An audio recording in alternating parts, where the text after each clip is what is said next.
News! B-Movie Minecraft News! B-Movie Minecraft News!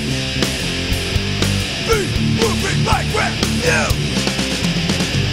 Hey, this is B-Movie Mike, and what I have for you this week is a review of another ultra-cheesy slasher film from the 80s. This one is 1986's Slaughter High.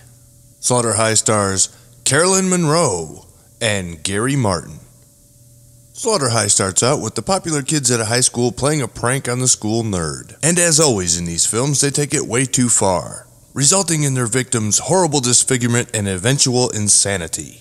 The story now skips ahead 10 years, and all the people involved in the prank receive invitations to their 10-year high school reunion. When they all gather at their old high school for the reunion, they're apparently the only ones that were invited, and the old high school appears to be abandoned and condemned. Even though it appears somebody's played a prank on them, they decide to break into the school to take shelter from an approaching storm. Not long after they gain entry to the high school, a masked killer shows up and begins to kill them off one by one, until we get to the end of the film when the killer's motivation and identity are finally revealed.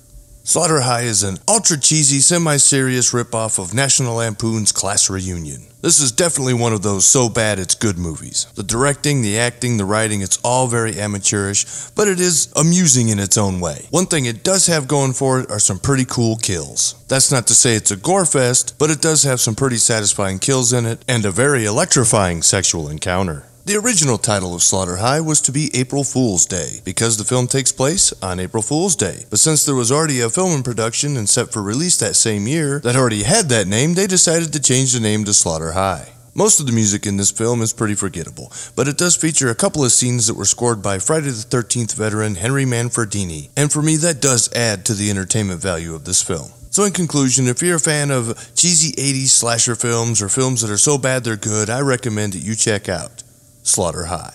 Well, that's all I have for you this week, but next week I will be back to celebrate Friday the 13th by talking about some more Friday the 13th films. Until then, please check out all the awesome YouTube channels located in my featured channels list. Comment, rate, subscribe, check me out on Facebook, and as always, thanks for watching.